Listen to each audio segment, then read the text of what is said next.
Hello दोस्तों, नमस्कार। LP सरकारी जॉब चैनल पर आपका हार्दिक स्वागत और अभिनंदन करता हूं। आपके उज्जवल भविष्य की कामना के साथ ये मॉडल पेपर चौथा आपके पास भेज रहा हूं। तो इसमें बहुविकल्पी, लघु उत्तरीय, दीर्घ उत्तरीय और मानचित्र संबंधी प्रश्नों का संग्रह है, जिसको आप 2-3 बार, क्योंकि आपके बस पेपर होने ही वाले हैं, तो 2-3 बार देखना, 4 मॉडल पेपर हो जाएंगे। तो अब इसी चारों में से आपके सारे क्वेश्चन मिलेंगे। 5वां मॉडल पेपर विचार करेंगे बाद में। अभी ये चौथा मॉडल पेपर आपके पास जा रहा है। तो जिसका पहला प्रश्न है, भारत में किसे नेताजी कहा जाता है? भारत में किसे नेताजी कहा जाता है? महात्मा गांधी को, या सरदार पटेल को, या जवाहरलाल नेहरू को, या सुभाष चंद्र बोस को? भारत में किसे नेताजी कहा जाता है? प्रश्न नंबर 1 का उत्तर देने का प्रयास करें। चलिए भाई, बताइए और अपने दोस्तों के बीच सेशन को शेयर कर दीजिए कि चौथा मॉडल पेपर आ गया है। चौथा मॉडल पेपर सब लोग देख लें। 3 पहले भेज चुका हूं, ये चौथा मॉडल पेपर आपके पास जा रहा है। 5वां कोशिश करूंगा भेजने का, पर अगर ये चारों विधिवत तैयारी कर लिया तो आप अच्छे नंबर से टारगेट करेंगे, अच्छा नंबर आपका आएगा। तो चलिए, भारत में किसे नेताजी कहा जाता है? तो भाई नेताजी कहा जाता है सुभाष चंद्र बोस को। प्रश्न नंबर 1 का ऑप्शन घ आपका सही उत्तर होगा। भारत में नेताजी सुभाष चंद्र बोस को कहा जाता है। प्रश्न नंबर 1 का ऑप्शन घ सही है। प्रश्न नंबर 2, भारत में बाल दिवस किस तिथि को मनाया जाता है? भारत में बाल दिवस किस तिथि को मनाया जाता है? 5 सितंबर को, या 2 अक्टूबर को, या 14 नवंबर को, या 15 अगस्त को? चलिए भाई, उत्तर देने का प्रयास करें। तो 5 सितंबर को, या 2 अक्टूबर को, या 14 नवंबर को, या 15 अगस्त को? तो 5 सितंबर को मनाया जाता है शिक्षक दिवस, 2 अक्टूबर को गांधी जयंती, 15 अगस्त को हमारा देश आज़ाद हुआ है। वो आपसे पूछा जा रहा बाल दिवस, तो बाल दिवस मनाया जाता है 14 नवंबर को। प्रश्न नंबर 2 का ऑप्शन ग आपका सही उत्तर होगा। चलिए अगले प्रश्न पे आते हैं। हम गणतंत्र दिवस किस तिथि को मनाते हैं? हम गणतंत्र दिवस किस तिथि को मनाते हैं? 15 अगस्त को, 26 जनवरी को, 14 नवंबर को, या 5 सितंबर को? तो गणतंत्र दिवस, तो अभी ये बता दिया, 15 अगस्त को स्वतंत्रता दिवस, 14 नवंबर को बाल दिवस, 5 सितंबर को शिक्षक दिवस, और गणतंत्र दिवस किस दिवस को मनाया जाता है? किस दिन को, किस तारीख को? तो गणतंत्र दिवस 26 जनवरी को मनाया जाता है। जिस दिन हमारा संविधान लागू हुआ, उस दिन को गणतंत्र दिवस मनाते हैं। प्रश्न नंबर 3 का ऑप्शन ख आपका सही उत्तर होगा। चलिए अगले प्रश्न पे चलते हैं। प्रश्न नंबर 4, नेपोलियन संहिता किस वर्ष लागू हुई? नेपोलियन संहिता किस वर्ष लागू हुई है? चलिए भाई उत्तर देने का प्रयास करें। नेपोलियन संहिता किस वर्ष लागू हो रही? या 1815 में, या 1803 में, या 1804 में, या 1805 में? नेपोलियन संहिता किस दिन लागू हुई है? तो उत्तर देने का प्रयास करें। तो नेपोलियन संहिता लागू हुई है 1804 ईस्वी में। प्रश्न नंबर 4 का ऑप्शन ग आपका सही उत्तर होगा। नेपोलियन संहिता 1804 ईस्वी में लागू हुई। प्रश्न नंबर 5, यूनाइटेड किंगडम का गठन किस वर्ष हुआ? यूनाइटेड किंगडम का गठन किस वर्ष हुआ भाई? तो ये ऑप्शन का में देख लें, ये 1907 नहीं है, ये 1707 है भाई, 1707 है। अब आप बताइए यूनाइटेड किंगडम का गठन किस वर्ष हुआ है? प्रश्न नंबर 5 का उत्तर देने का प्रयास करें। तो ये 1707 ईस्वी में, या 1906 ईस्वी में, या 1908 ईस्वी में, या 1909 ईस्वी में यूनाइटेड किंगडम का गठन किस वर्ष हुआ है? तो ये हुआ भाई यूनाइटेड किंगडम का गठन 1 मई 1707 ईस्वी में। यूनाइटेड किंगडम का गठन 1 मई 1707 ईस्वी में हुआ है। और यहाँ पे 1907 है, इसको आप 1707 कर लेना भाई। तो प्रश्न नंबर 5 का ऑप्शन का यानी 1 मई 1707 सही होगा। चलिए अगले प्रश्न पे आते हैं।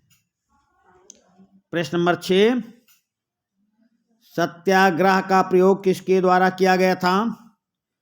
सत्याग्रह का प्रयोग किसके द्वारा किया गया? लाला लाजपत राय द्वारा, या सुभाष चंद्र बोस द्वारा, या भगत सिंह द्वारा, या महात्मा गांधी द्वारा? सत्याग्रह का प्रयोग किसके द्वारा किया गया? उत्तर देने का प्रयास करें। तो चलिए हम आपको बताते हैं, सत्याग्रह का प्रयोग महात्मा गांधी द्वारा किया गया। महात्मा गांधी। प्रश्न नंबर 6 का ऑप्शन घ आपका सही उत्तर होगा। चलिए अगले प्रश्न पे आते हैं। प्रश्न नंबर 7, भारत में महामंदी चरम सीमा पर कब थी? भारत में महामंदी चरम सीमा पर कब थी? 1921 में, या 1929 में, या 1931 में, या 1941 में? भारत में महामंदी चरम सीमा पर कब थी? तो उत्तर देने का प्रयास करें। प्रश्न नंबर 7 का उत्तर दें भाई। 1921, 1929, 1931, 1941।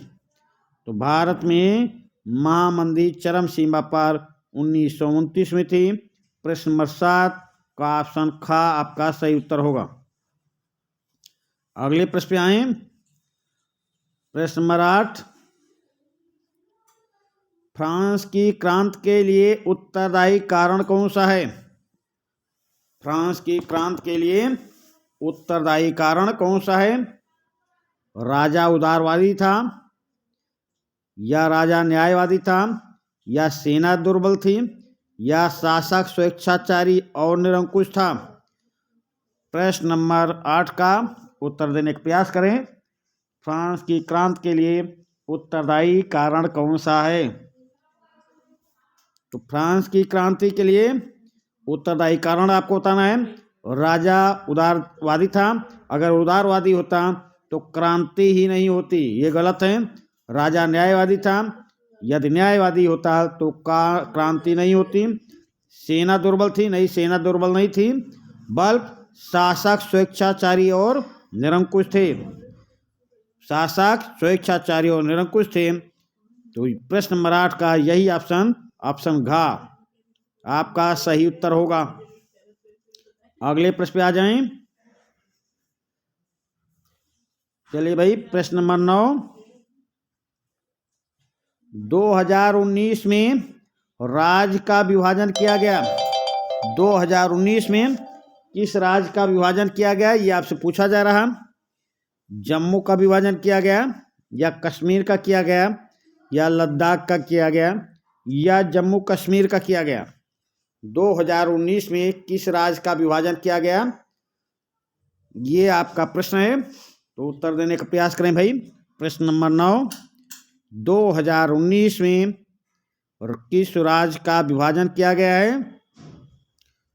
तो ये विभाजन किया गया था जम्मू कश्मीर का।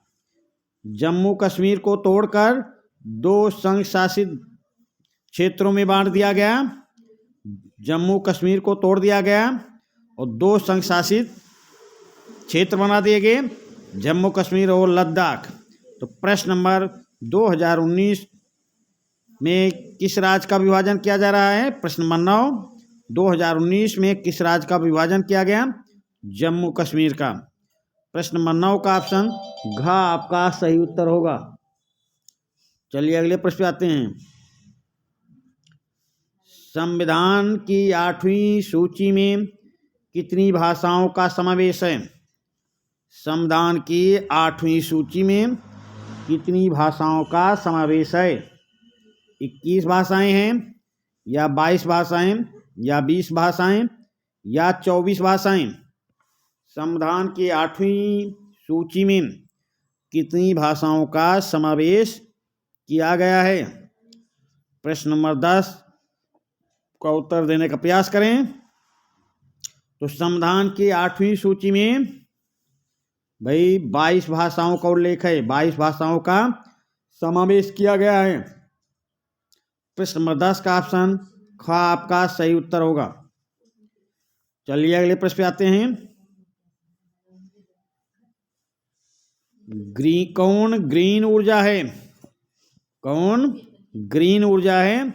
तो ग्रीन ऊर्जा का अर्थ हुआ अक्षय ऊर्जा, जिसका समापन ना हो सके, जो मतलब रेगुलर चालू रहे, जिस ऊर्जा को जो प्रकृति द्वारा मिला है और उस ऊर्जा को खत्म नहीं किया जा सकता है।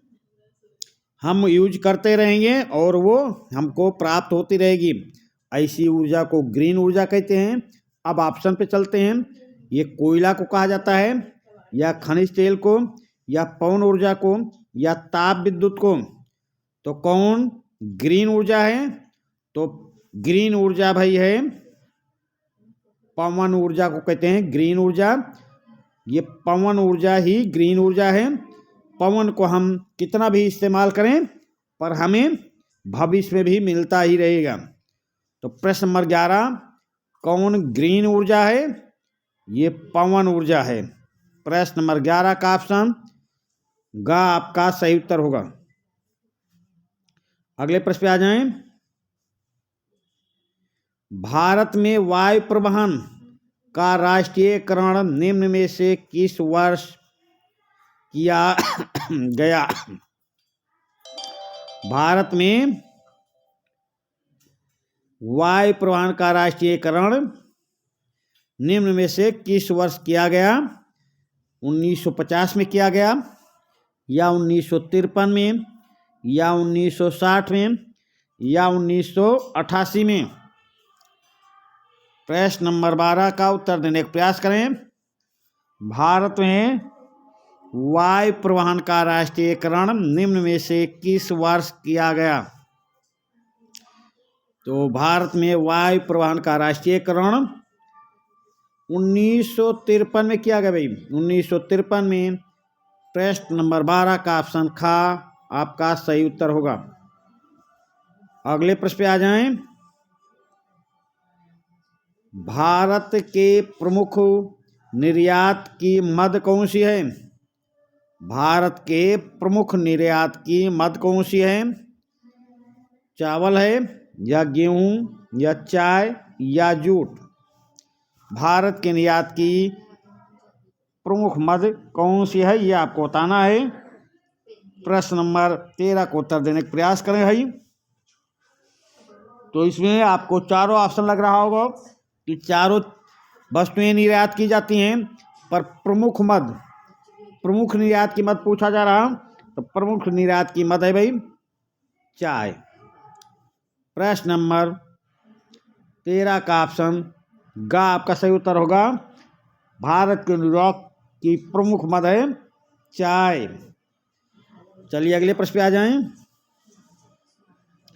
प्रश्न नंबर 14, लाल पीली मिट्टी पाई जाती है, कहाँ पाई जाती है भाई?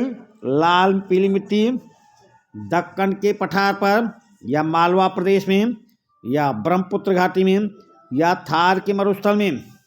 लाल पीली मिट्टी कहाँ पाई जाती है? तो देखिए भाई, ये मुख्य रूप से कहाँ पाई जाती है ये आपको बताना है, क्योंकि ब्रह्मपुत्र घाटी में भी पाई जा रही, दक्कन के पठार में भी पाई जा रही, मालवा प्रदेश में भी पाई जा रही, पर अब तीनों ऑप्शन में पाई जा रही, तो ज़्यादा कहाँ पाई जाती है वो ऑप्शन आपका उत्तर होगा। तो लाल पीली मिट्टी कहाँ पाई जाती है? ये मालवा प्रदेश में भाई। दक्कन के पठार पे नहीं, यहाँ पाई जाती है, पर ज़्यादा मालवा प्रदेश में पाई जा रही है। तो प्रश्न नंबर 14 का ऑप्शन ख आपका सही उत्तर होगा।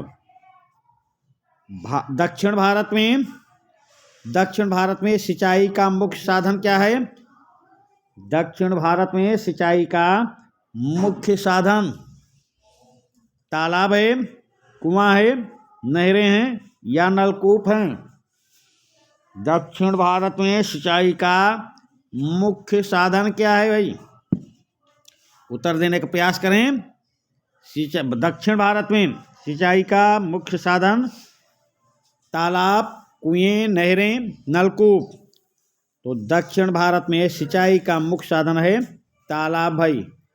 प्रश्न नंबर 15 का ऑप्शन का आपका सही उत्तर होगा। अगले प्रश्न पे आते हैं। हरित क्रांति का संबंध किससे है? हरित क्रांति का संबंध किससे है?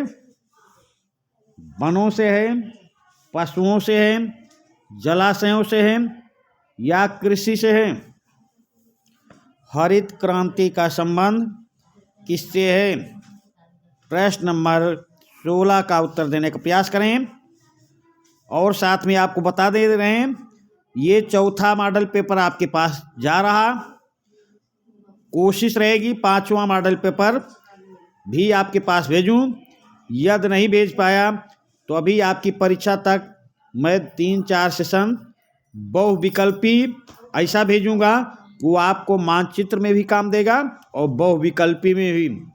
ऐसे प्रश्न का संग्रह आपके पास जाएगा कि उसमें बहुविकल्पी में सेट करके उत्तर भी बताऊंगा और मानचित्र में बताऊंगा कि कहाँ पे ये दर्शाया जाएगा।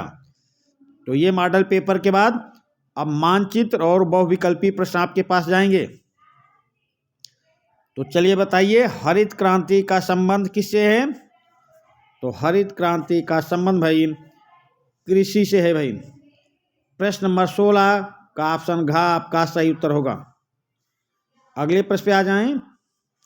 प्रश्न नंबर 17, ISI प्रमाणक मार्क किसका है? ISI प्रमाणक मार्क किसका है? उत्तर देने का प्रयास करें। खाद्य वस्तुओं का है, या आभूषणों का है, या गैर खाद्य वस्तुओं का है, या उपयुक्त सभी का है? ISI प्रमाणक मार्क किसका है? प्रश्न नंबर 17 का उत्तर देने का प्रयास करें। तो चलिए बताते हैं हम। ISI प्रमाणक मार्क खाद्य वस्तुओं से भी संबंधित है, आभूषणों से भी, गैर खाद्य वस्तुओं से भी, तो तीनों से संबंधित है। तो आपका उत्तर क्या सही होगा? ऑप्शन घ। प्रश्न नंबर 17 का ऑप्शन घ आपका सही उत्तर होगा। प्रश्न नंबर 17 का ऑप्शन घ। चलिए अगले प्रश्न पे आ जाएं। प्रश्न नंबर 18, भारत के लोगों की आजीविका का मुख्य स्रोत क्या है? भारत के लोगों की आजीविका का मुख्य स्रोत क्या है? तो नौकरी है, या मजदूरी, या व्यापार, या कृषि कर। भारत के लोगों की आजीविका का मुख्य स्रोत, प्रश्न नंबर 18 का उत्तर दे भाई।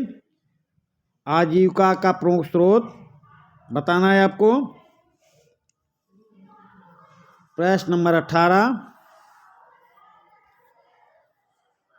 चलिए भाई उत्तर देने का प्रयास करें। भारत के लोगों की आजीविका का मुख्य स्रोत क्या है? तो नौकरी है, मजदूरी है, व्यापार है या कृषि करना है भाई? ये कृषि करना। तो चलिए उत्तर देने का प्रयास करें। तो हम बताते हैं भारत के लोगों की आजीविका का मुख्य स्रोत कृषि करना है भाई, कृषि करना है। प्रश्न नंबर 18 का ऑप्शन घ आपका सही उत्तर है। भारत के लोगों की आजीविका का मुख्य स्रोत कृषि करना है। चलिए अगले प्रश्न पे आते हैं। प्रश्न नंबर 19, विदेश व्यापार किनके मध्य होता है? विदेश व्यापार किनके मध्य होता है? ये दो देशों के मध्य होता है, या दो प्रदेशों के मध्य, या दो नगरों के मध्य, या दो गांवों के मध्य? विदेश व्यापार किनके मध्य होता है भाई? तो विदेश व्यापार, उत्तर बताने का प्रयास करें। विदेश व्यापार दो देशों के मध्य होता है। प्रश्न नंबर 19 का ऑप्शन का आपका सही उत्तर होगा। विदेश व्यापार दो देशों के मध्य होता है। चलिए अगले प्रश्न पे आ जाएं। द्वितीयक क्षेत्र के अंतर्गत क्या आता है? खनन, डेयरी, कृषि या विनिर्माण? प्रश्न नंबर 20 का उत्तर देने का प्रयास करें। द्वितीयक क्षेत्र के अंतर्गत क्या आता है भाई? तो हम आपको बताते हैं द्वितीयक क्षेत्रक या प्रथम क्षेत्रक। प्राथमिक क्षेत्रक में जो प्रकृति द्वारा हमें मिला है वो प्राथमिक क्षेत्रक में आता है, और उस पर जो उद्योग धंधे स्थापित होते हैं, व्यापार होता है, वो द्वितीयक क्षेत्रक में आता है। और उस व्यापार उद्योग धंधे से द्वितीय क्षेत्रों से जो हमें सेवा मिलती है वो तृतीयक क्षेत्र में आता है। तो आप समझ गए होंगे द्वितीयक क्षेत्र के अंतर्गत क्या आता है? विनिर्माण। द्वितीयक क्षेत्र के अंतर्गत आता है विनिर्माण। प्रश्न नंबर 20 का ऑप्शन घ आपका सही उत्तर होगा। चलिए अगले प्रश्न पे आते हैं। ये बहुविकल्पी प्रश्न आपके हो गए। अब अगले प्रश्न पे लघु उत्तरीय प्रश्न है और ये सभी प्रश्न अनिवार्य हैं। लघु उत्तरीय प्रश्न देखना है भाई, और इसमें सभी प्रश्न अनिवार्य हैं। तो चलिए इसमें आपका पहला प्रश्न है नमक सत्याग्रह। नमक सत्याग्रह कब और क्यों प्रारंभ किया गया? नमक सत्याग्रह कब और क्यों प्रारंभ किया गया, इसका उत्तर आपको देना है। लघु उत्तरीय प्रश्न है, कम से कम 70-80 शब्दों से कम में नहीं देना है। तो नमक सत्याग्रह कब प्रारंभ किया गया और क्यों प्रारंभ किया गया, तो इसका उत्तर हम आपको बताते हैं। नमक सत्याग्रह महात्मा गांधी द्वारा चालू किया गया था। सविनय अवज्ञा आंदोलन, उसका मुख्य उद्देश्य था नमक कानून को तोड़ना। तो ये चालू किया गया था 1930 में। क्यों प्रारंभ किया गया ये भी हम आपको बताते हैं कि गांधी जी ने नमक सत्याग्रह 1930 में गांधी इरविन समझौता होता है भाई। गांधी इरविन समझौता होता है, गांधी जी की बातों को अनसुना कर दिया जाता है, तब ये नमक सत्याग्रह 1931 में गांधी जी चालू करते हैं। इरविन से असंतुष्ट होने के बाद महात्मा गांधी 1931 ईस्वी में सविनय अवज्ञा आंदोलन चालू करते हैं। तो प्रारंभ क्यों किया? क्योंकि इरविन से ये असंतुष्ट थे। गांधी जी नमक सत्याग्रह 1931 में प्रारंभ किया। इसे प्रारंभ करने के लिए निम्नलिखित कारक उत्तरदायी हैं, ऐसा आपको लिखना है, और कम से कम 80 शब्दों में। वायसराय इरविन द्वारा गांधी जी की मांगे न मानने के कारण गांधी जी ने नमक सत्याग्रह प्रारंभ करने का निर्णय ले लिया और नमक सत्याग्रह चालू कर दिया। फिर दूसरा आप लिख सकते हैं, गांधी जी सविनय अवज्ञा आंदोलन का शुभारंभ करने के लिए 11 मार्च 1931 को नमक सत्याग्रह प्रारंभ कर दिया। गांधी जी नमक सत्याग्रह डांडी मार्च के नाम से विख्यात हुआ।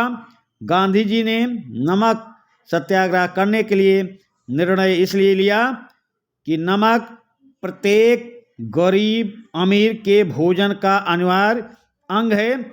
इसे बनाने तथा बेचने पर सरकार का एकाधिकार नहीं होना चाहिए, बल्कि पूरी जनता का या पूरे भारतवासियों का अधिकार होना चाहिए।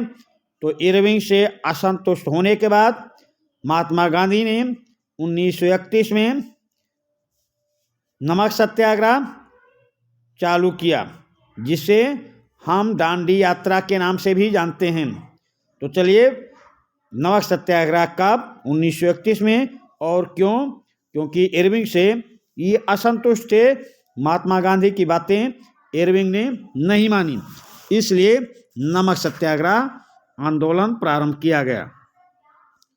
प्रश्न नंबर दो है, साइमन कमीशन की रिपोर्ट से कांग्रेस क्यों असंतुष्ट थी? साइमन कमीशन की रिपोर्ट से कांग्रेस क्यों असंतुष्ट थी भाई? तो चलिए, अभी इसी से संबंधित हमने आपको कुछ बातें बताई कि महात्मा गांधी और साइमन कमीशन के बीच बातें होती हैं। साइमन कमीशन भारत में आता है भारतीयों की रिपोर्ट करने, भारत के संबंध में, भारत ने क्या विकास किया इसके संबंध में बात करने के लिए आता है 1928 में। अब साइमन कमीशन भारतीयों के दशा और दिशा देखने के या निर्देश देने के लिए भारत आता है, और साइमन कमीशन में एक भी भारतीय शामिल नहीं थे। तो एक भी भारतीय शामिल, वो भारत के भविष्य की आधार रखने के लिए, या भारत ने भविष्य में क्या रिपोर्ट दी, क्या इन्होंने भारतीयों ने विकास किया, ये रिपोर्ट साइमन कमीशन को देनी थी। भविष्य में भारत कैसा होना चाहिए, भारत के लिए क्या कानून होना चाहिए, इस सब के लिए साइमन कमीशन आता है। और इतनी रिपोर्टें, इतने विचार देने के लिए कोई भारतीय इसमें शामिल नहीं था। तो आप फिर से, साइमन कमीशन 1928 में भारत पहुंचता है, उसमें कोई भी भारतीय प्रतिनिधि नहीं था, अतः कांग्रेस ने उसे काले झंडे दिखाकर साइमन वापस जाओ।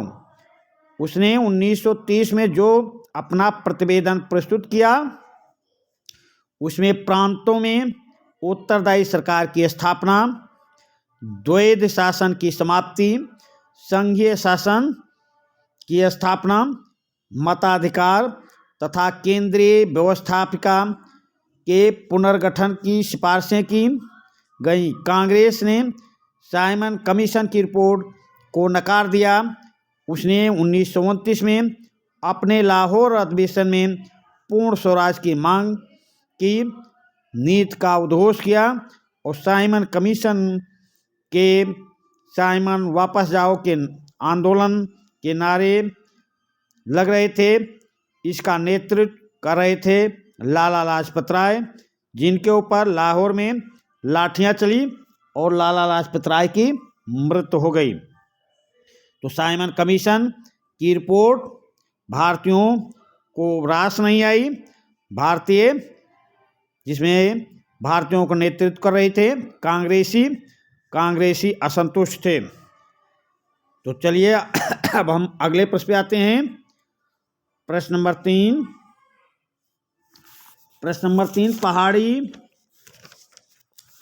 पहाड़ी क्षेत्रों में मृदा अपरदन रोकने के लिए क्या कदम उठाए जाने चाहिए?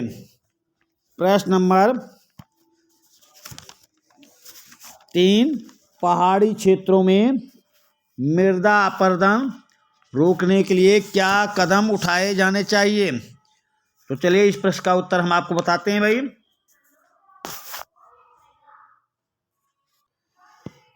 तो पहाड़ी क्षेत्रों में मृदा अपरदन रोकने के लिए क्या कदम उठाए जाने चाहिए। तो चलिए हम इसका आपको वर्णन सुनाते हैं कि पहाड़ी क्षेत्रों की भूमि ढलवा होती है, ढालयुक्त होती है, अतः यहाँ अपरदन अधिक होता है।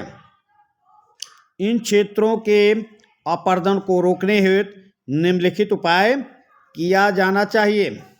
जैसे उन उपायों का हम वर्णन इस प्रकार आपको सुनाते हैं और उसी प्रकार आपको याद करना है। खेतों को सोपानी या सीढ़ीदार बनाना चाहिए। सीढ़ीदार खेत बनाकर तब खेती करना चाहिए। समोच्च जुताई की जानी चाहिए। उसको सीढ़ीदार खेत बनाया जाए और उसकी जुताई ऐसी की जाए और उसकी मेड़बंदी ऐसी की जाए कि उसका अपरदन ना हो। फिर ढालों पर वृक्षों की रक्षात्मक पंक्ति लगानी चाहिए। वो जहाँ ढाले हैं उन पे ऊंचे चौड़े मेड़ बनाए जाएं, उन मेड़ों पर वृक्ष लगाए जाएं और उन वृक्षों से मृदा अपरदन रुक जाएगा। पहाड़ी क्षेत्रों में मृदा अपरदन रोकने में कारगर सिद्ध होगा। फिर अधिक ढालू भूमि में जल निकास की उचित व्यवस्था की जानी चाहिए, क्योंकि जितना अधिक से अधिक जल बहेगा उतना ही वहाँ की मिट्टी कट कर बहेगी, वहाँ की मृदा अपरदन होगा और कृषि कार्य योग्य भूमि नहीं रह जाएगी।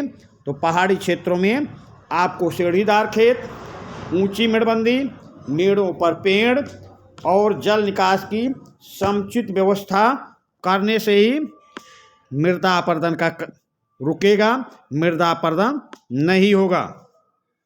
तो पहाड़ी क्षेत्रों में मृदा अपरदन रोकने के लिए आपको हमने 2-3 उपाय बताए। सीढ़ीदार खेत, गहरी जुताई, ऊंचे और चौड़े मेड़, मेड़ों पर वृक्ष और जल निकास की उचित व्यवस्था। ऐसा करने से पहाड़ी क्षेत्रों में मृदा अपरदन रुक जाएगा। तो प्रश्न नंबर 3 का ये उत्तर। अब आगे चलिए हैं प्रश्न नंबर 4। भारत में जैव विविधता कम करने वाले कारक कौन से हैं। प्रश्न नंबर 4, भारत में जैव विविधता कम करने वाले कारक कौन कौन से हैं। तो इसका हम आपको उत्तर बताते हैं कि भारत में जैव विविधता रोकने वाले कारक कौन से हैं। तो चलिए भाई अब इसका उत्तर आप सुनिए। तो भारत में जैव विविधता कम करने वाले कारक इस प्रकार हैं। भारत में जैव विविधता अधिक है, वहाँ उसे कम करने वाले कारकों को इस प्रकार वर्णन किया जा सकता है। जैसे कि उपनिवेश काल में सरकार ने रेल लाइनें बिछाने तथा जलयान बनाने के लिए, स्लीपर प्राप्त करने के लिए वनों का ध्वंस करके जैव विविधता को कम कर डाला। रेल लाइनों में जो लकड़ियाँ बिछाई जाती थी, स्लीपर बिछाए जाते थे, जो रास्ते बनाए जाते थे, वो वनों का विध्वंस करके बनाए गए और जैव विविधता कम हो गई।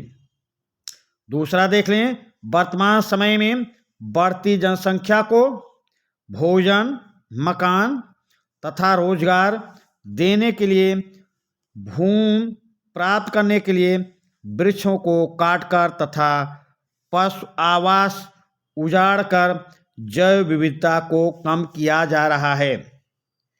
फिर आगे लिखेंगे, भारत में विकास के लिए नदी घाटी परियोजनाएं बनाकर जल, जंगल तथा जमीन को नष्ट करके जैव विविधता को कम ही नहीं वरन नष्ट कर दिया गया है।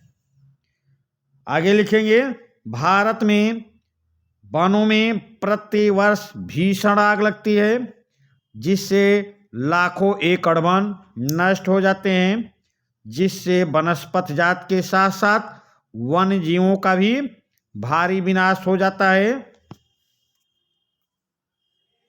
तो इस प्रकार जैव विविधता नष्ट हो रही है। आगे लिखेंगे, भारत में खनिजों के दोहन, ईंधन के प्रयोग हेतु काष्ठ, पानी का मोह तथा वन्य जीवों के शिकार के कारण जैव विविधता कम होती जा रही है। तो आप इस प्रकार इसका वर्णन कर सकते हैं कि मनुष्य के ऐसा लिखना, जहाँ तक हमारा विचार है, मनुष्य अपने ऐशो आराम, अपनी सुगमता के लिए, अपनी आवश्यकता के लिए जैव विविधता को कम करने पर तुल गया है और सरकार भी उसमें सफल हस्तक्षेप करने में सफल नहीं हो पा रही है। आखिरी में ऐसा भी आपको लिख देना है। तो समझिए, इस तरह के उत्तर को जब लिखेंगे तो आखिरी में ये जरूर लिख दिया करें कि जहाँ तक हमारा विचार है। ऐसा लिखने से आपका प्रश्न और 1-2 लाइन बढ़ भी जाएगा और उत्तर भी अच्छा लगेगा। तो चलिए भाई, अब अगले प्रश्न पे चलते हैं। प्रश्न नंबर 5,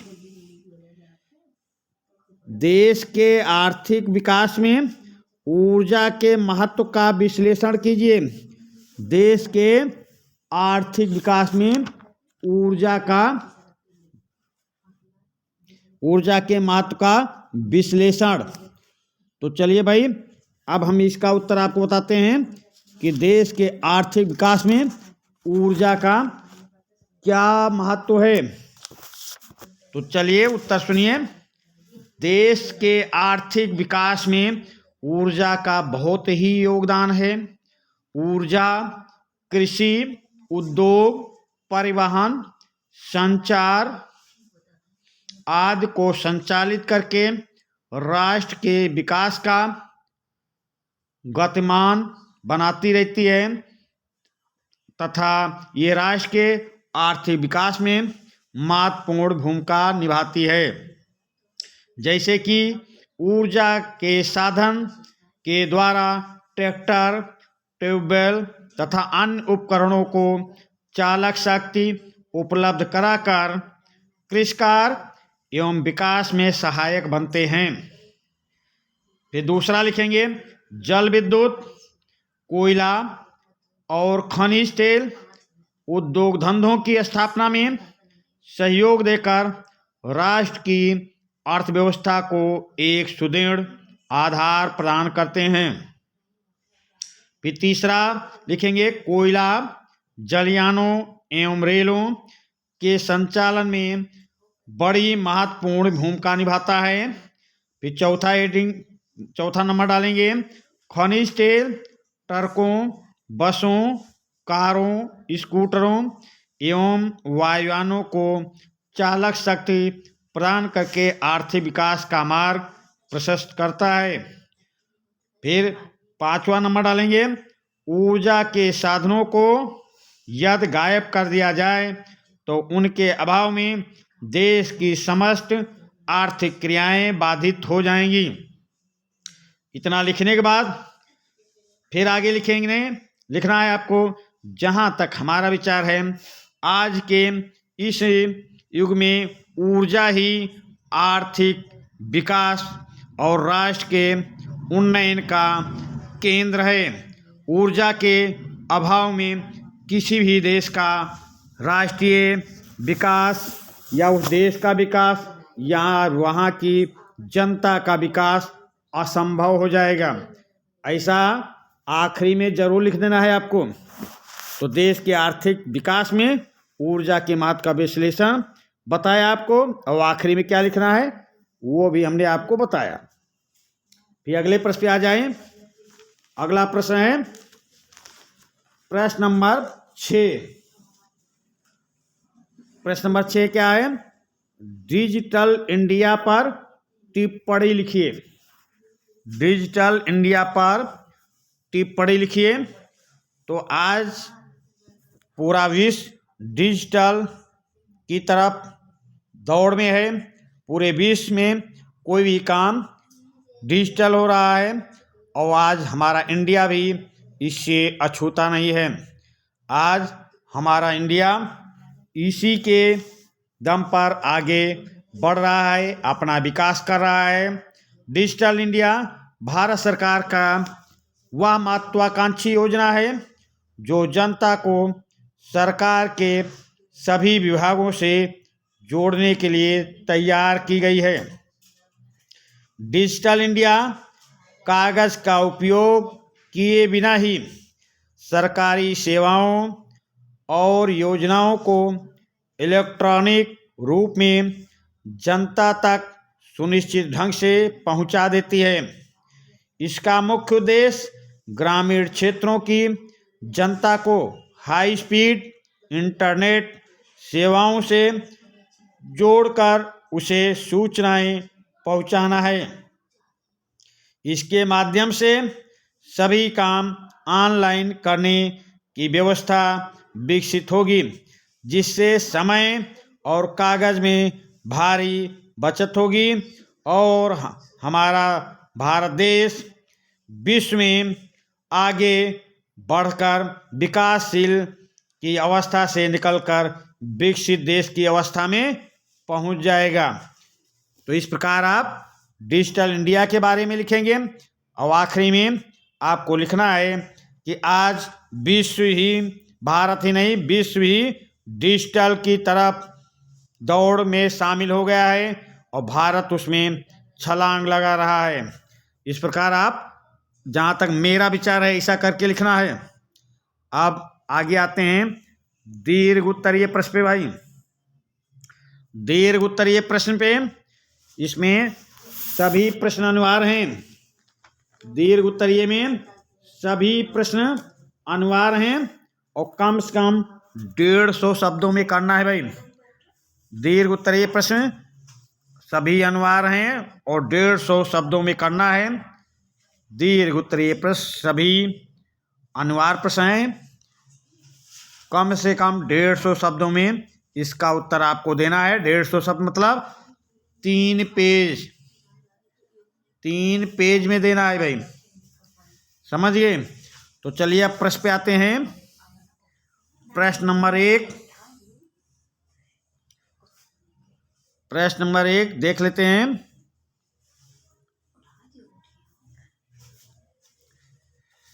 परिवहन तथा संचार के साधन किसी देश की जीवन रेखा तथा अर्थव्यवस्था क्यों कहे जाते हैं? प्रश्न है दीर्घ उत्तरीय में प्रश्न नंबर 1, परिवहन तथा संचार के साधन किसी देश की जीवन रेखा तथा अर्थव्यवस्था क्यों कहे जाते हैं? तो इसको ध्यानपूर्वक सुनेंगे। इसका उत्तर हम आपको लंबा सुनाएंगे, लंबा बताने का प्रयास करेंगे, उत्तर बड़ा होगा। ध्यानपूर्वक हम एक बार आपको बताते हैं, 2-3 बार आप इस सेशन को देखेंगे तो आपका लिखने के लिए हो जाएगा। 3 पेज लिखना है, हम 3-4 पेज बताएंगे आपको इसमें। तो चलिए भाई अब ये इसका उत्तर सुने। परिवहन के साधन वस्तुओं तथा व्यक्तियों को एक स्थान से दूसरे स्थान पर पहुंचाते हैं, जबकि संचार के साधन विचारों तथा समाचारों को एक स्थान से दूसरे स्थान पर पहुंचाते हैं। ये दोनों ही राष्ट्र की प्रगति के आधार स्तंभ होते हैं। परिवहन तथा संचार के साधन राष्ट्र में आर्थिक विकास का संचार ठीक उसी प्रकार करते हैं जैसे शरीर में रक्त वाहिनी नलिकाएं रक्त का संचार करके शरीर को प्राण और जीवन प्रदान करती हैं। निम्न कारणों से यातायात और संचार के साधनों को राष्ट्र और अर्थव्यवस्था की जीवन रेखा माना जा सकता है। हम इनको इस प्रकार इनका वर्णन कर सकते हैं। नंबर डाल लिखना है आपको, 1 2 3 4 ऐसा नंबर डालना है आपको, और कम से कम 5-6 पॉइंट लिखना है। जैसे नंबर 1 लिखना है, परिवहन तथा संचार के द्वारा देश के दूर दूर स्थित स्थानों को परस्पर मिला दिया गया है। इससे राष्ट्र की दूरियां घट गई हैं। नंबर 2 लिखना, परिवहन के साधन माल तथा सवारियों को ढोकर अल्प समय में एक स्थान से दूसरे स्थान पर पहुंचा देते हैं, जिससे कृषि, उद्योग तथा व्यापार का विकास होता है। फिर नंबर 3 डालेंगे, परिवहन के साधनों द्वारा कश्मीर के सेब मुंबई में, मुंबई का केला लखनऊ में आदि जो भी उत्पादित वस्तुएं हैं एक दूसरे स्थान पर पहुंचाई जा सकती हैं और कम खर्चे में पहुंचाई जा सकती हैं। सुगमता से भारत में जो भी अनाज, फल या जो भी मनुष्य की आवश्यकता के लिए उत्पादित वस्तुएं हैं एक दूसरे को सुगमता के साथ मिल जाती हैं। फिर नंबर 4 डालेंगे, संचार के साधन आवश्यक संदेश पलक झपकते ही देश के कोने कोने में पहुंचाकर परिवहन, व्यापार तथा प्रशासन के लिए बहुत उपयोगी सिद्ध होते हैं और राष्ट्र के सर्वांगीण विकास में सहयोग करते हैं। फिर नंबर 5 डाल देंगे, प्राकृतिक आपदा के समय इनके द्वारा प्रभावित क्षेत्रों में सहायता, औषधियाँ तथा खाद्य सामग्री अल्प समय में ही पहुंचाई जा सकती थी और पहुंचाई जा रही हैं। आगे भी इनका उपयोग किया जाएगा। अतः राष्ट्र को अधिक जनहानि की क्षति नहीं उठानी पड़ती। फिर नंबर 6 लिखेंगे, युद्ध के समय वायुयान बम वर्षा करके युद्ध सामग्री तथा सेना को ढोकर देश की सुरक्षा में सहायक बनाते हैं। संचार के साधन तीनों सेनाओं को उपयोगी सूचनाएं देकर राष्ट्र की सुरक्षा बनाए रखते हैं। तो फिर आगे लिखेंगे, परिवहन और संचार के साधन राष्ट्र के आर्थिक विकास का जीवन यंत्र हैं। इनके बिना राष्ट्र प्राणहीन हो जाएगा और उसके समस्त आर्थिक एवं प्रशासनिक क्रियाकलाप ठप पड़ जाएंगे। परिवहन और संचार के साधन राष्ट्र के लिए उतने ही महत्वपूर्ण होते हैं जितनी शरीर के लिए रक्तवाहिनी नाड़ियाँ। जब तक ये नाड़ियाँ ठीक से काम करती हैं शरीर क्रियाशील रहता है, इनके खराब होते ही शरीर निष्प्राण हो जाते हैं। ठीक उसी प्रकार यातायात संचार व्यवस्था राष्ट्र के हृदय की धड़कन है। इनके माध्यम से राष्ट्र के विकास रूपी प्राणी संचालित होते हैं। इनके ठप पड़ते ही राष्ट्र की अर्थव्यवस्था निष्प्राण हो जाती है। इसलिए इन्हें राष्ट्र की अर्थव्यवस्था की जीवन रेखा कहा जाता है। परिवहन और संचार तंत्र के अभाव में वर्तमान में कोई भी राष्ट्र जीवित नहीं रहेगा। अतः उसके लिए हम इन दोनों को अनिवार्य समझते हैं। आगे लिखेंगे, जहाँ तक हमारा विचार है किसी भी राष्ट्र के विकास में परिवहन और संचार का महत्वपूर्ण योगदान रहता है। ये लाइन लिखने के बाद ही समाप्त करना। तो इस प्रकार दीर्घ उत्तरीय प्रश्न आप लिखेंगे तो आपके 3-4 पेज हो जाएंगे। चलिए अगले प्रश्न पे आते हैं। दीर्घ उत्तरीय प्रश्न में प्रश्न नंबर 2। प्रश्न नंबर 2 देखें, भारत में चुनाव की राजनीति, भारत में चुनाव की राजनीति को जातिवाद किस प्रकार प्रभावित करता है? तो भारत में चुनाव की राजनीति को जातिवाद किस प्रकार प्रभावित करता है, अब हम इसका आपको उत्तर समझाएंगे। और उसके बाद में जैसा समझाएंगे वैसा ही आपको आपके बुकलेट में लिखना है, आपको याद करना है। तो ये प्रश्न को अगर किसी भी तरह घुमा फिरा के देगा फिर भी आपको भारत में चुनाव की राजनीति को जातवाद से जोड़कर ही उत्तर देना होगा। तो चलिए हम आप इसको आपको बताते हैं। भारत में जात और राजनीति का बहुत ही समन्वय है।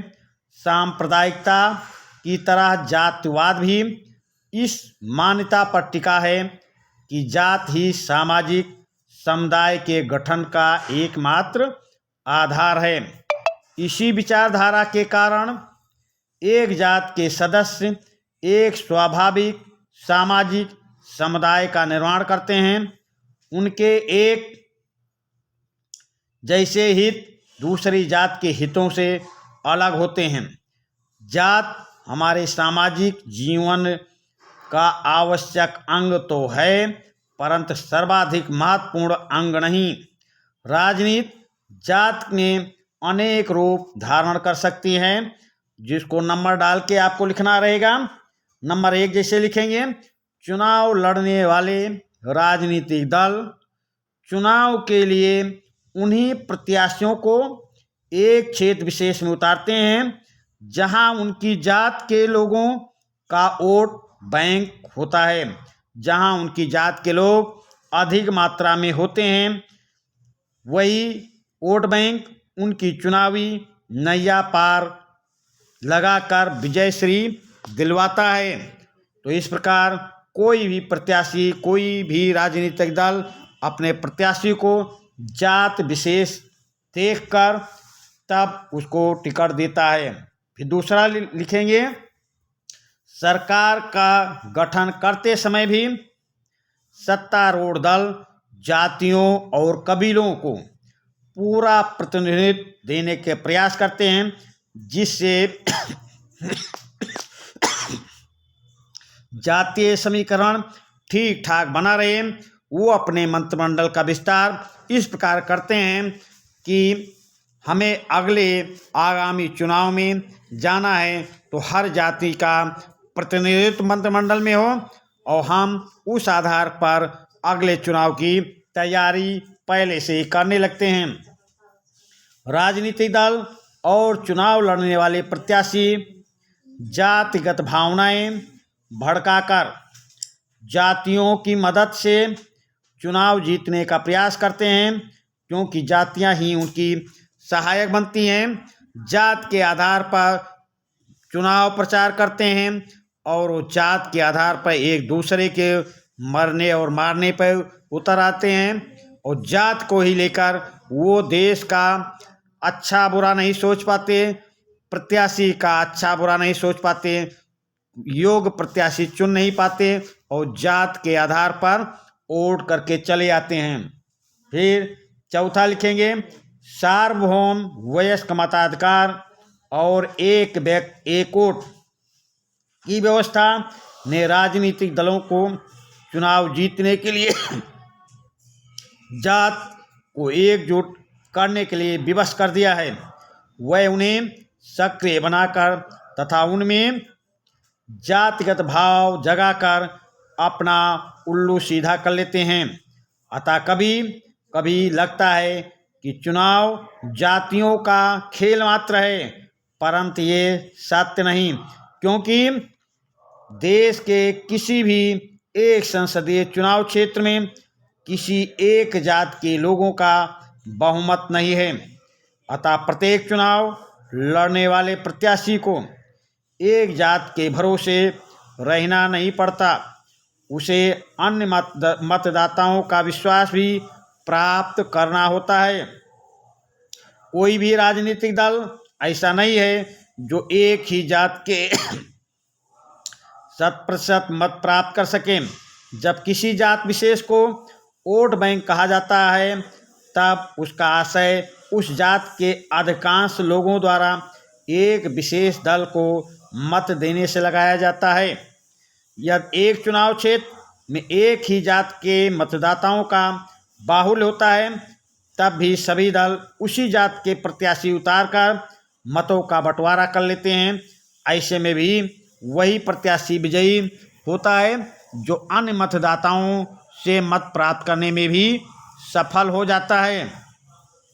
भारत में सत्तारूढ़ दल वर्तमान सांसद या विधायक को प्रायः विशेष कारण हार झेलनी पड़ती है, अतः उन्हें जात की भी सहारा नहीं मिल पाता है। तो आखिरी में ये लिखने के बाद लिखेंगे कि आखिरी में क्या लिखेंगे, जहाँ तक हमारा विचार है भारत में जो चुनाव की राजनीति है वो जात विशेष पर आकर टिक जाती है और जात विशेष को लेकर लोग मतदान करते हैं। ऐसा आप अपना विचार भी देना है प्रश्न में, ऐसा विचार उत्तर के आखिरी में लिखना है और इस प्रकार आपको इस पर उत्तर देना है। चलिए अगले प्रश्न पे आते हैं। प्रश्न नंबर 3, जैव विविधता क्या है? यह मानव जीवन के लिए क्यों महत्वपूर्ण है? जैव विविधता क्या है? यह मानव जीवन के लिए क्यों महत्वपूर्ण है? तो जैव विविधता पर अब हम आपको इसको सारे बातों को ध्यान में रखते हुए जैव विविधता के बारे में हम आपको बताते हैं क्या है और मानव जीवन के लिए क्यों महत्वपूर्ण है। इस पर भी आपको 2-3 तरह से क्वेश्चन पूछा जा सकता है, जैसे कि विस्तार पूर्वक बताइए मानव क्रियाएं किस प्रकार प्राकृतिक, वनस्पत और प्राण जात के हास का कारक बन रही हैं। ऐसे प्रश्न पूछे जा सकते हैं। तो चलिए, जैव विविधता क्या है, यह मानव जीवन के लिए क्यों महत्वपूर्ण है, जो भी प्रश्न इस पे आएगा जो हम बता रहे हैं बस वही उत्तर आपको लिखना है। तो जैव विविधता क्या है, पहले आप इसको सुन लें। पौधों, वृक्षों तथा जीवों की अनेक प्रजातियों का समन्वय जैव विविधता कहलाती है। प्राकृतिक पर्यावरण का जीवों और वनस्पतियों की विविधता से संपन्न होना ही जैव विविधता है। विभिन्न प्राणियों के प्रारूप तथा वनस्पति जगत की परस्पर निर्भरता ही जैव विविधता कहलाती है। अब मानव जीवन के लिए क्यों महत्वपूर्ण है, आप ये भी सुनें। आदि मानव का जन्म वनों में हुआ था, वहीं जैव विविधता उसका पालन और पोषण करती थी। आज भी मानव जीवन में जैव विविधता का महत्व है, जिसका वर्णन इस प्रकार हम कर सकते हैं। नंबर 1, नंबर डाल के लिखना है। जैव विविधता मानव को प्राकृतिक उपहार है। इसके बिना मानव का जीवन चलना संभव नहीं है। मानव अपना विकास नहीं कर सकता है। नंबर 2, प्राकृतिक पर्यावरण के सभी जैविक कारक मानव जीवन को संभव और सुगम बनाने की दृष्टि से महत्वपूर्ण हैं। जैव विविधता ही वह महत्वपूर्ण स्रोत है जो मनुष्य के जीवन में आर्थिक और वैज्ञानिक विकास का साधन बनकर बड़ी महत्वपूर्ण भूमिका निभाते हैं। विविध प्रकार के वृक्ष मानव को अनेक उपयोगी पदार्थ देकर उसका पालन पोषण करते हैं, जबकि जीव जंतु और पशु पक्षी अपने उपादेय विविध सेवाओं से उसके लिए महत्वपूर्ण बन जाते हैं। पर्यावरण में व्याप्त जैव विविधता एक परतंत्र की संरचना करते हैं जो मानव के जीवन के लिए विशेष रूप से महत्वपूर्ण सिद्ध होते हैं। फिर आगे लिखेंगे, मानवीय क्रियाओं का प्राकृतिक, वनस्पत जात और प्राण जात के हास के कारक बनना, ये भी इसी के साथ लिखना है आपको। मानवीय क्रियाएं सदैव वनस्पत तथा प्राण जात के शोषण से जुड़ी रहती हैं, जिसका सीधा संबंध अपने विकास को खुद बाधित करना है। मनुष्य ने अंधाधुंध आर्थिक विकास के लाभ में पेड़ों पर कुल्हाड़े चलाएं, पर वो अपने भविष्य को नहीं देख पाए, जिससे उनके भविष्य में उस पेड़ों से ऑक्सीजन जैसी जीवन रक्षक हवाएं मिलती हैं। जनसंख्या में अत्यधिक वृद्धि होते ही वृक्षों को कृषि कारखानों तथा आवासों के लिए नष्ट कर दिया जाता है, वन काट दिए जाते हैं, पशुओं के आश्रय छीन लिए जाते हैं, जबकि इनके ही बल पर हमारा विकास संभव होता है। रेलवे, जलयानों, फर्नीचर की लकड़ी की मांग को पूरा करने के लिए वनों का विनाश किया जाता है।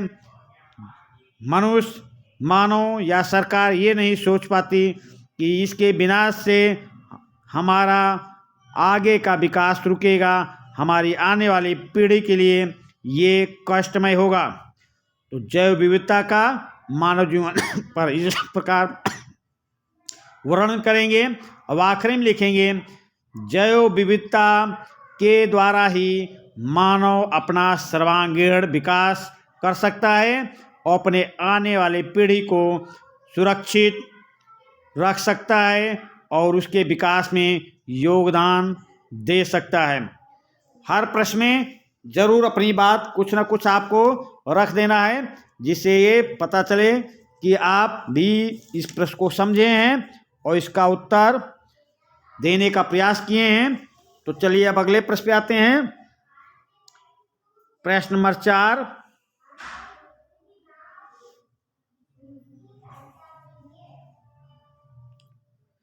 प्रश्न नंबर 4 है, उपभोक्ता संरक्षण अधिनियम 1986 का वर्णन करते हुए उसके महत्व पर प्रकाश डालें।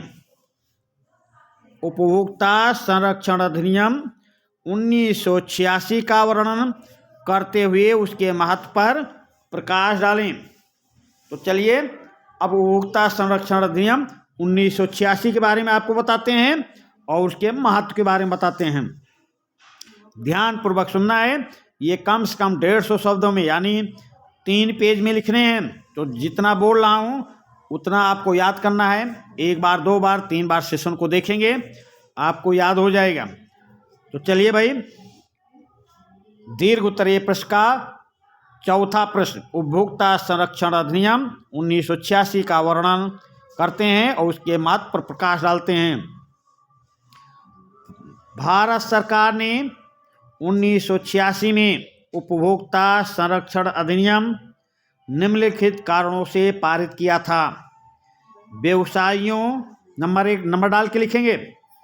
नंबर 1, व्यवसायियों और कंपनियों द्वारा उपभोक्ताओं को मनमाने ढंग से शोषण किया जाता था।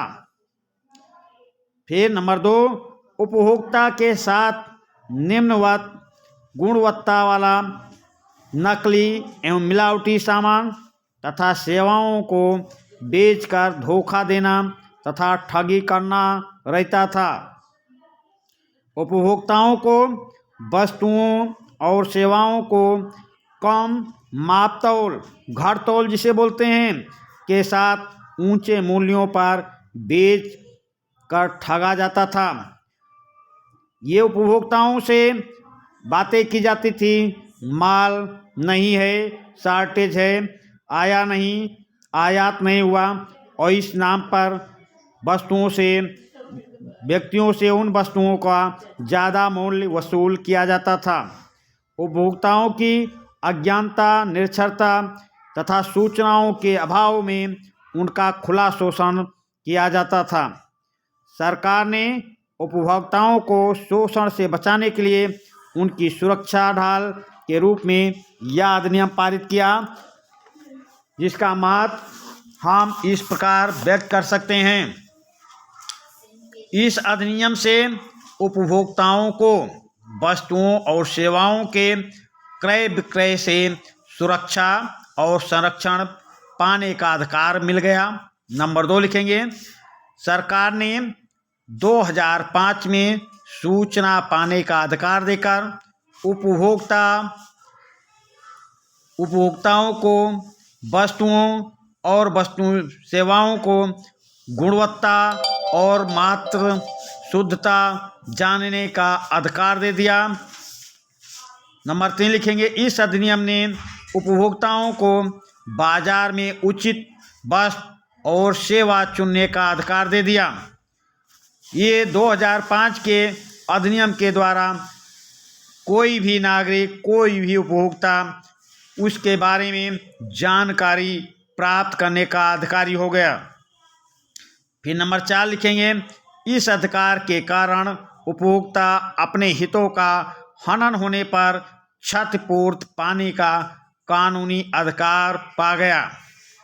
फिर नंबर 5 लिखेंगे, इस अधिनियम के परिणाम स्वरूप उपभोक्ताओं, वस्तुओं और सेवाओं एवं उनके उपयोग की विधि तथा अधिकारों को अधिक तर्कसंगत बनाने का लाभ दे दिया गया। तो आखिरी में लिखेंगे, जहाँ तक हमारा विचार है, उपभोक्ता संरक्षण अधिनियम के द्वारा ही हमें घटतौली मूल्य ज़्यादा वहन जो करना पड़ता था और उसके गुणवत्ता का ज्ञान हुआ और हमें अधिकार मिला कि हम अपने उपभोग का सुनिश्चित करें और इस प्रकार हम उपभोक्ता संरक्षण अधिनियम का महत्व स्वीकार करते हैं। तो प्रश्न नंबर 4 का इस प्रकार उत्तर लिखेंगे और आखिरी में जो मैंने आपको बताया ये भी आपको लिखना है। अब आगे जाइए, ये मानचित्र संबंधी प्रश्न है। इसमें मानचित्र में आपको दर्शाना है, तो हम आपको बता देते हैं और आपको बता रहे हैं। अब आपका पेपर होने वाला है, तो हम आपके सामने ऐसे प्रश्न लाएंगे कि वही प्रश्न बहुविकल्पी में भी काम देंगे और वही प्रश्न मानचित्र में भी। आपको मानचित्र में दर्शाने का प्रयास करेंगे और उसका उत्तर भी बताएंगे, ताकि आप बहुविकल्पी में प्रश्न आ जाए तब भी आप उसको कर लें और मानचित्र में आ जाए तब भी आप उसको दर्शा सकें, दिखा सकें। तो चलिए, भारत के दिए गए रेखा मानचित्र में निम्नलिखित को दर्शाइए। तो पहला है, वह स्थान जहां दिसंबर 1920 में कांग्रेस का अधिवेशन हुआ। वह स्थान जहां दिसंबर 1920 में कांग्रेस का अधिवेशन हुआ। तो दिसंबर 1920 में कांग्रेस का अधिवेशन कहाँ हो रहा है? इसी अधिवेशन में असहयोग आंदोलन पारित हुआ था भाई। तो ये अधिवेशन कहाँ हो रहा है? नागपुर। नागपुर में। नागपुर कहाँ है? महाराष्ट्र में। महाराष्ट्र में। तो आपको मैप में महाराष्ट्र स्टेट में जाना है, 3 तीर का निशान बनाना है। प्रश्न नंबर 1, फिर दूसरे तीर पे लिखेंगे नागपुर और फिर तीसरे पे लिखेंगे कांग्रेस का 1920 का अधिवेशन। इस प्रकार आपको लिखना है। तो आपके आधे नंबर हो, 1 नंबर आपको मिल जाएगा। अगला देखें, वह स्थान जहां से गांधी जी ने नमक यात्रा प्रारंभ की थी। तो नमक यात्रा कहां से प्रारंभ कर रहे हैं? ये नमक यात्रा दांडी यात्रा के नाम से जानी जाती है। तो ये अपने आश्रम साबरमती से। अब इसमें आप जो भी साबरमती लिखें या दांडी भी लिख दें, कुछ भी, पर आपको दर्शाना कहाँ है, ये यात्रा कहाँ पे हुई है? गुजरात में भाई, गुजरात। तो प्रश्न में 2-3 तीर का निशान बनाएंगे। प्रश्न नंबर 2, गुजरात, साबरमती या दांडी भी लिख देंगे, तब भी आपका ये मानचित्र वाला प्रश्न सही उत्तर होगा, वो आपको 1 नंबर मिल ही जाएगा। फिर अगला प्रश्न नंबर 3, वह स्थान जहां पवित्र संगम है। तो पवित्र संगम कहाँ है? ये प्रयागराज। प्रयागराज या इलाहाबाद, जो भी आप समझें। प्रयागराज या इलाहाबाद कहाँ पे है? उत्तर प्रदेश।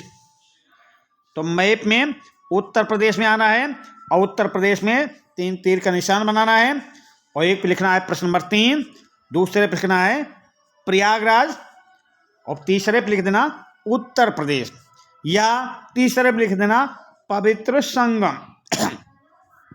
अगर नहीं आया आपके पास मौका तो 2 तीर का निशान बनाना प्रश्न नंबर 3 और उसके बाद दूसरे तीर पे लिख देना प्रयागराज, पर निशान जो बनाना वो उत्तर प्रदेश में।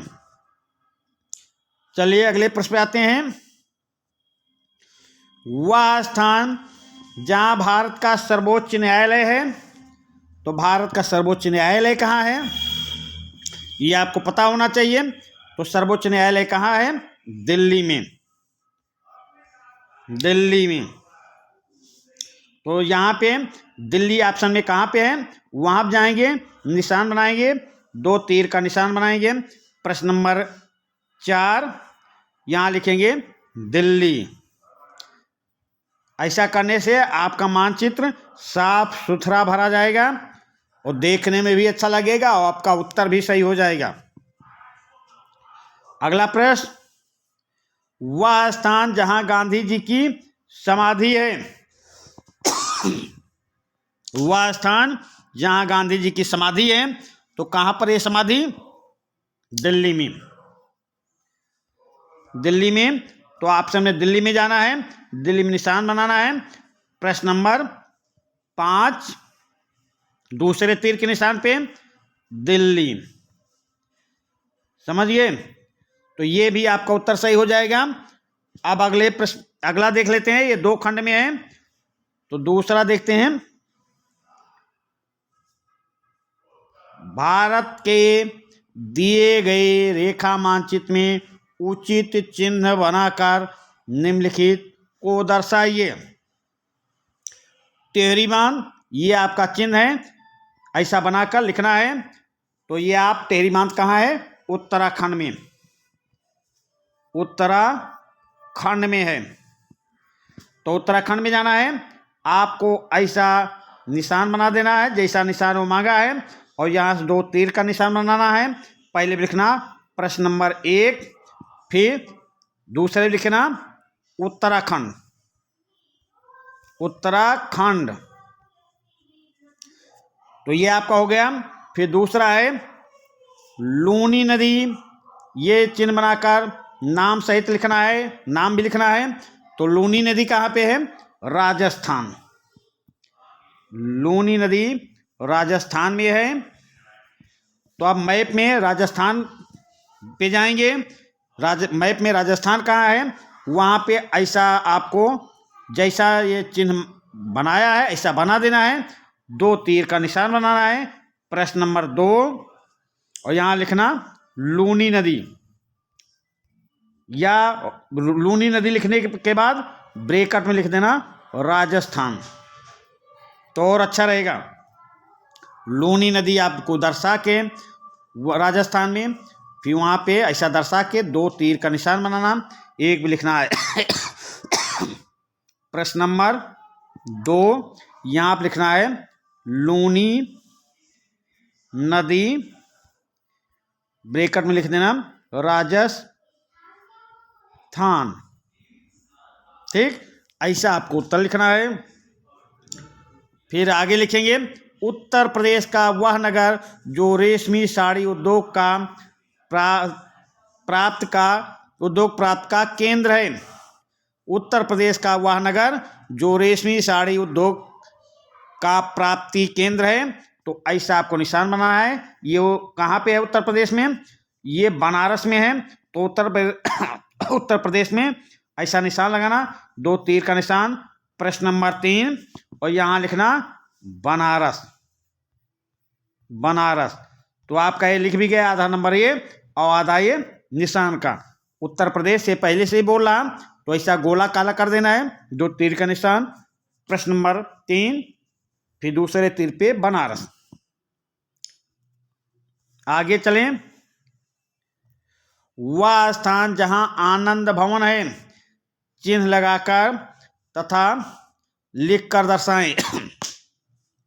तो आनंद भवन कहाँ है, ये आपको पता होना चाहिए कि आनंद भवन, तो आपको पता होना चाहिए कि आनंद भवन है कहाँ। तो आनंद भवन कहाँ है, प्रयागराज। आनंद भवन प्रयागराज में है। प्रयागराज कहाँ है, उत्तर प्रदेश। तो मैप में उत्तर प्रदेश में जाना है और उत्तर प्रदेश में ऐसा चिन्ह बना देना है, वहाँ से 2 तीर का निशान बना देना है। यहाँ पे लिखेंगे प्रश्न नंबर 4 और यहाँ लिखेंगे प्रयागराज। प्रयागराज, ये आपका उत्तर सही हो जाएगा। फिर आगे चलते हैं, प्रश्न नंबर 5। वह स्थान जहाँ किसानों के आंदोलन का नेतृत्व सरदार वल्लभ भाई पटेल ने किया था। वह स्थान जहाँ किसानों के आंदोलन का नेतृत्व सरदार वल्लभ भाई पटेल ने किया था। तो ऐसा आपको चिन्ह बनाना है, चिन्ह बना देना और नाम लिख देना है। तो कहाँ किया था, ये किया था गुजरात में। गुजरात में किया था। तो आप गुजरात में, मैप में गुजरात में जाएंगे तो गुजरात में जैसा ये निशान बोला है ऐसा निशान बना देना है, 2 तीर का निशान बनाना है। नंबर पे लिखा, एक पे प्रश्न नंबर 5 और दूसरे लिखना है बारडोली। बारडोली, बारडोली ये लिखना है और उसके आगे फिर ब्रैकेट में लिख देना है गुजरात। गुजरात, पहले तीर के निशान पे प्रश्न नंबर डालना है और दूसरे तीर के निशान पे बारडोली और ब्रैकेट में गुजरात लिख देना है। तो इस प्रकार आपका ये मैप वाला कार्य पूरा हो जाएगा और 10 में 10 नंबर आप पाने के अधिकारी हो जाएंगे। तो चलिए, हम ये चौथा मॉडल पेपर आपके सामने भेजा। आपके परीक्षा होने वाली है तो हम ऐसे प्रश्न आपके पास भेजेंगे कि वही प्रश्न बहुविकल्पी में काम देंगे और वही प्रश्न मानचित्र में दर्शाए जाएंगे। तो चलिए, हम इसी के साथ हम आपसे विदा लेते हैं। धन्यवाद।